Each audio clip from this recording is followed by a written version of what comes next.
Hello, everyone, and welcome to today's webinar, Unlocking the Power of Snowflake, How Two Customers Empower Users with the Right Access and Secure Their Data Lakes. Before we get started, I would like to go over a few items so you know how to participate in today's event. You will have the opportunity to submit text questions to today's presenters by typing your questions into the questions pane of the control panel. You may send in your questions at any time during the presentation. We will collect your questions and contact you after the webinar to respond. Today's webinar is being recorded, and you will receive a follow-up email within 24 to 48 hours with a link to view the recording. I would now like to introduce you to our host for today's session, Joe Gregory, Head of Customer Success and Support for Normalize. Joe, over to you.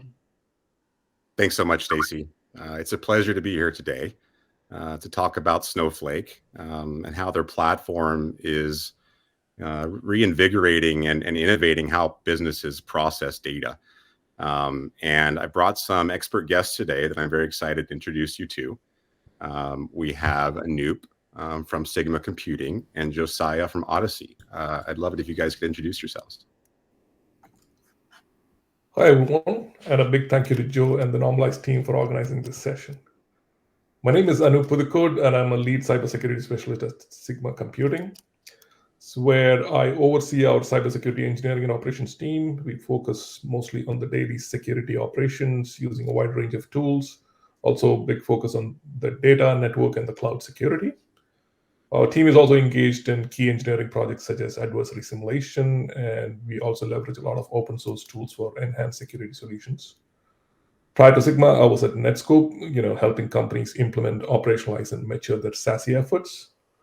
Again, thanks for having me, and I'm excited to be a part of this session.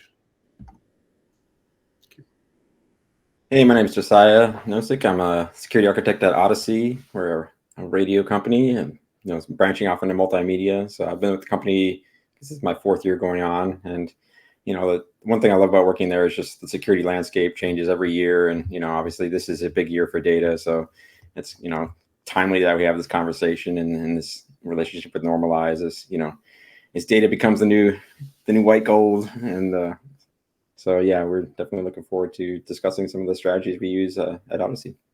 Yeah, and thanks again, guys, for the opportunity and being here today. Please tell our listeners a little bit about your companies. Okay, so about Sigma, we are a next generation business intelligence and analytics platform, and we have the capability to scale across billions of records and primarily using SQL, a spreadsheet, and even AI at this time, all without compromising security and speed. We differentiate ourselves in 5 key tenets. We have a spreadsheet-like interface where we allow you to explore all your data in a familiar spreadsheet manner. And we have an ability to connect directly to your cloud data warehouse without storing any data. We also provide a multiplayer BI platform where you can interact with your team. Multiple people can edit, whether it's SQL or Python or AI. We also have a real-time write-back solution, so where you can write back directly into your data warehouse. And of course, then AI, we connect with your most favorite LLMs, and we have the ability to have your LLMs trust your workflows and provide in a secure manner. Then finally, the cloud scale and security. While Sigma provides all robust security features, we also inherent permissions and authentication from the warehouse. So you have double layer of protection in terms of security. Thank you. Cool, yeah, and like I said, Audacy is primarily a radio company, but we've expanded, well into podcasting and well into other multimedia platforms, web content, and we're really trying to expand user engagement and kind of bring together a unified experience.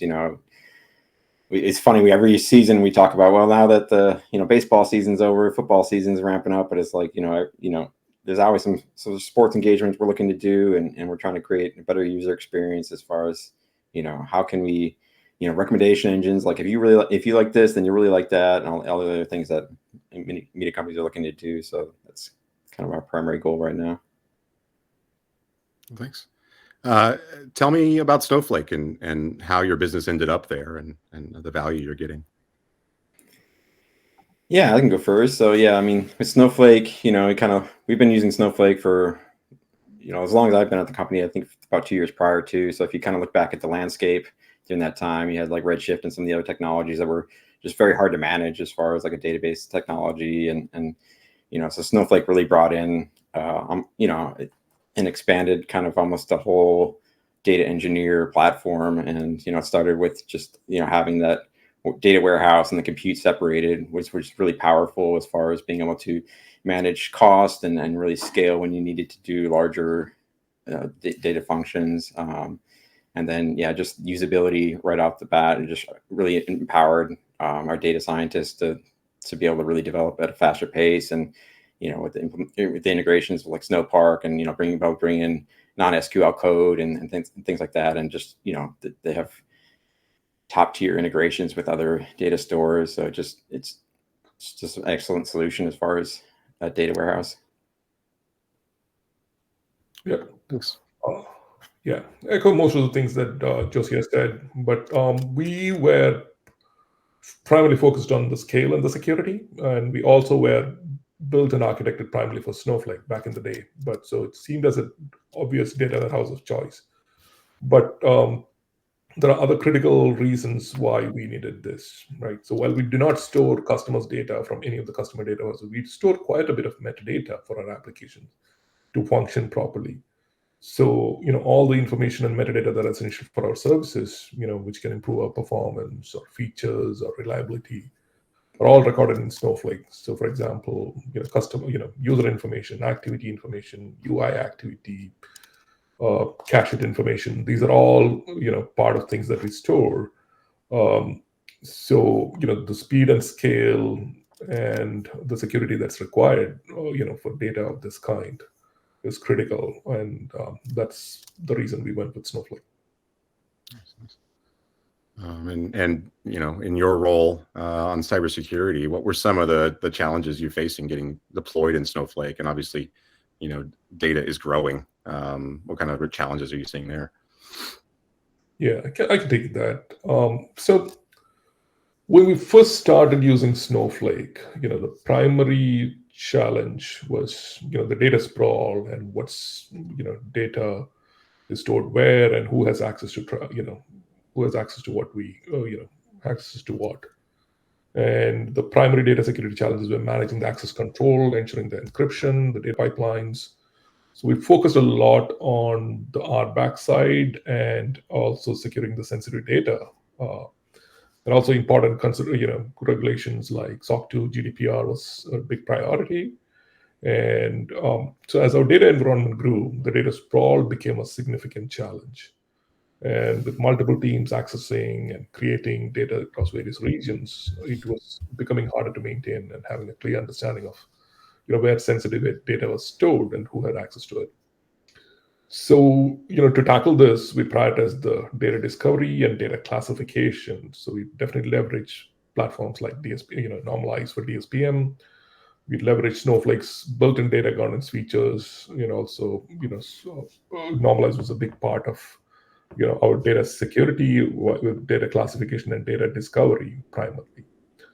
And so over time, we've been able to scale our access control features. We have developed more granular and monitoring and logging for user access patterns, and definitely regular reviews to understand the privilege creep.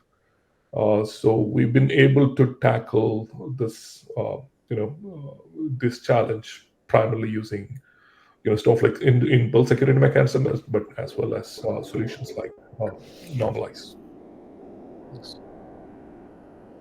Yeah, 100%. I mean, I think Anoop covered it well, just talking about sprawl. Like that, unfortunately, one of the side effects of a tool that's easy to use and easy to deploy is sometimes people get a little carried away when building stuff, and and then they get halfway down the road before they realize, like, is this the right way to build it? So, unfortunately, our data team's been really conscious of access management, and they've really worked with our infrastructure team to kind of understand, this isn't a traditional database. It's more like managing cloud identity access and management control. So like really understanding RBAC and how that comes into play, understanding the difference between a functional role and access role, service roles, and making sure those get provisioned properly. So this year we've been, working really hand in hand with the data team to kind of using tools like Normalize, like you said, kind of look at what we have there, look at places where we can optimize, where we can restructure, where we can move, where we can clean up and consolidate. And yeah, so that was, we have a lot of hindsight now as we build out new environments and new things that we learned along the way. But yeah, definitely, I think, that the scale of, the scalability, it's the good and the bad that definitely cause a challenge for the security folks. Convenience is often a double-edged sword, right? No doubt. I think you both mentioned, access, and once you've found data and classified it, that's typically the first question to ask is, who should have access to this? How did you, address that, and how do you reduce risk without impacting, business convenience, if you will? Sure. Yeah. I mean, kind of building on just understanding, RBAC controls from the jump, and kind of that, security and governance really go hand in hand. I think a lot of organizations, if they're not under any sort of compliance framework, have, just with the GDPR and some of the other regulatory actions coming out, really understanding where is your data and who has access to it. If you get a deletion request, how can we execute that? And so that's really given us an opportunity to look at our data, what's there, properly tag it, and kind of build upon some of the access controls we already had in place and make them a little more tight. And then understanding, if we build it in a way that we ever do need to come under a compliance framework, if we're already using zero trust or least privileged access controls, it's much easier to show an auditor, like, no, that couldn't have been modified because here's the roles and access to that table or that row or something, versus going through, thousands of rows of logs and be like, well, everyone's a system admin, but nobody touched it. So here's our logs, and, here's the proof. That's a nightmare in and of itself. So definitely building to future proof any sort of governance is always a good practice. Yeah. So we're still in the early stages, if you may, but we definitely made some significant progress. So, the key steps we have taken in this is, enabling the single sign-on, the SCIM, how to use that to provision our Snowflake account, right? So we definitely leverage our identity provider Okta, and we create the push groups and scope to specific data sets, and only have ensure that only the data relevant to those roles are involved. And we also want to plan to have, based on Okta push groups, when users change roles or the organization, the data access is automatically adjusted in real time, right? So it's definitely still refining in process, but we have built a foundation using this SSO and SCIM, and we have a scalable approach at this time. But we also leverage the different roles within Snow roles and the best practices within Snowflake, right? How do you give role level, object level, and column level access? So it's a combination of both. How you understand the roles from Snowflake and what's required from an enterprise standpoint. Mm-hmm. And you both mentioned GDPR and other compliance requirements. That's obviously on the top of any data security professional's mind.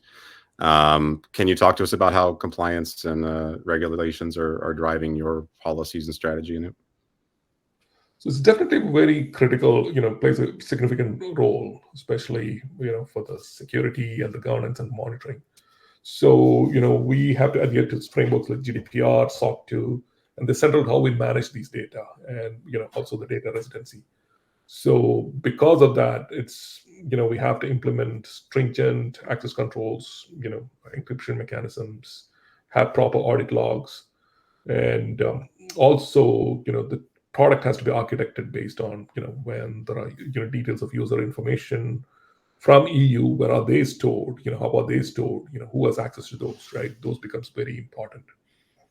So, the compliance audits, they actually shape our approach by pushing us to be, maintain a very transparent and reliable monitoring and observability within Snowflake.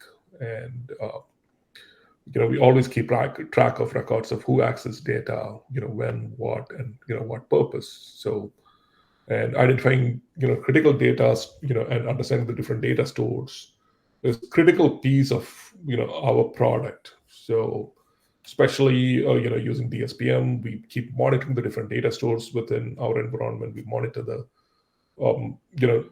outside of Snowflake, we monitor the TTL changes in different data stores. We understand what's being who's copying what from different data stores.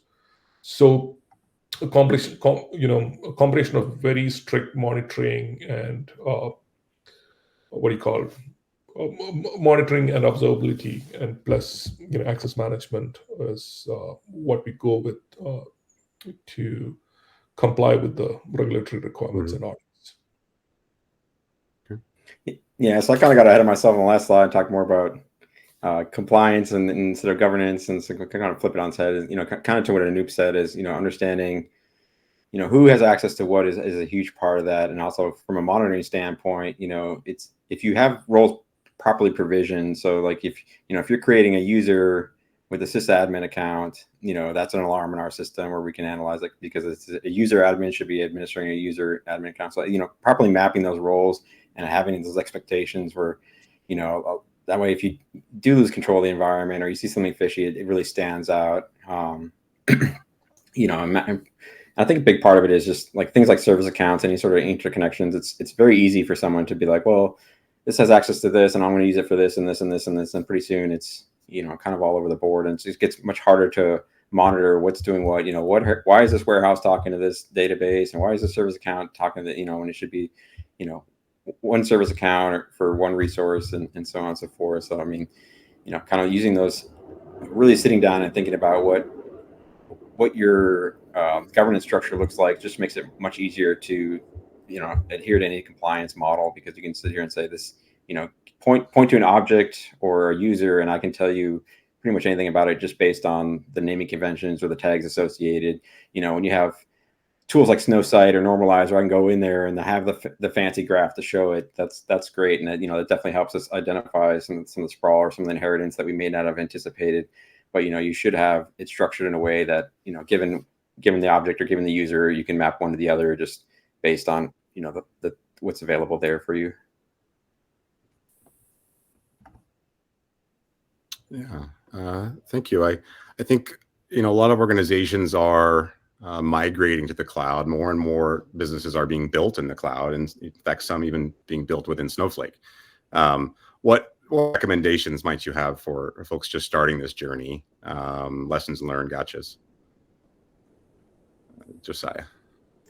Yeah, I mean, I think this kind of comes back to just setting the foundation. A lot of times people get, they'll get into a POV or POC on something, and they'll just start kind of building a demo environment, if you will, or some sort of, small scale thing. And then once that gets, signed off on, like, this is great, they'll just kind of scale it, across the organization without sitting down and being like, okay, from the very beginning, what can we anticipate? It's hard to anticipate any business, like where we're going to be 10 years from now. Obviously, that's an impossible question to answer, but you kind of have to sit down with some knowns and some unknowns and sit there and make things that make sense. Like I said, anytime you're assigning an access role directly to a user, you're already going down the path of, I'm sure you've plugged in enough normalized into enough environments where that's, they pull that identity graph up and you're like, oh my God, and unraveling all that stuff is just, it's kind of a nightmare, and you just end up, well, we'll just accept that risk and move forward. From now on, we'll do it the right way. And so, setting down from the beginning. And I think people overcomplicate it. When you have things like role or, object tagging where you can do a row level access, like that's a super powerful thing, but you need to start with that from the very beginning. I think, understanding some basic functional roles or groups, if you will, for users and what access they need from the very beginning. You can do future grants where, that's really powerful for self-service and not having people have to go in there and administer after the fact. They can sit down and say, okay, if we give a table with this tag, users should at least have read access from the very beginning. And if they need write access, then we'll provision that later. But we want this data to be available to them right away at this user level capacity. So, kind of having just a, a basic foundation, I think is really critical for a tool like this, because it can scale so quickly. And understanding the compute side of things in warehouses, understanding you can set timers to idle warehouses, putting query limits so that you don't have a runaway query where you forgot a semicolon and all of a sudden you have a $100,000 charge on your bill, things like that. Like, with great power comes great responsibility, kind of thing. Like Snowflake is a very powerful tool, and can get it out of hand pretty quickly. So. Yep. Very true, and I agree with most of the things. So my recommendation would be to start out right? So whether it's implementing the RBAC controls, define clear roles based on job functions, assign the minimum level of security, just go with the principle of least privilege. We've been speaking about it. Avoid granting individual users directly access to sensitive data. Just create use roles. Then multi-factor, for all human users, with password-based authentication, ensure that you have multi-factor enabled. And definitely, if you have a SISO and SCIM, integrate that with your identity providers. And definitely regular review, audit, limiting access to. Apart from these basic principles, definitely tools like DSPM, Normalize, they help you adhere to these a lot. But we have found using some of the built-in Snowflake features, right? Using organization-wide access, using the trust center, that's been very efficient for us too. For example, trust center. If you turn on the trust center and follow the CIS, it gives you a lot of recommendation in terms of MFA, network level policy, and how the account admin or security admin roles should not be owning the task, should not be owning the the stored procedures. So the roles and the role privileges should be tightened, and and that should not be providing access directly to the different tasks and procedures. Those are some of the key things that I would recommend people starting out.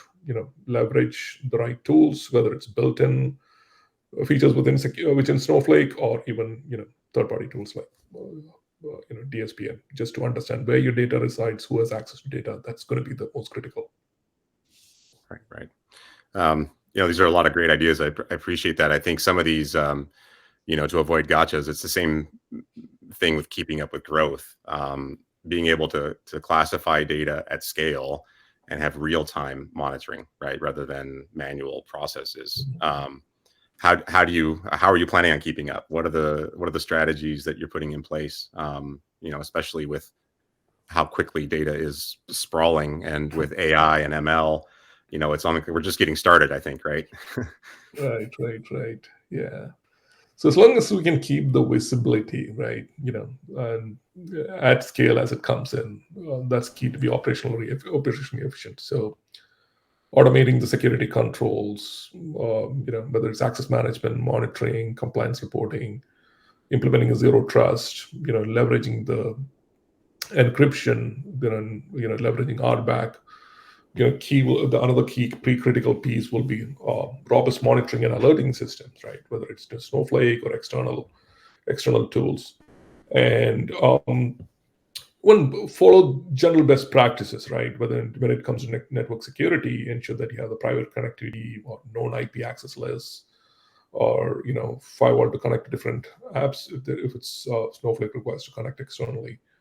And general IAM best practices, right? How do you provide have best practices for the row level, object level, column level access controls, and follow the best practices where you prevent data exfiltration within data, using different data encryption standards.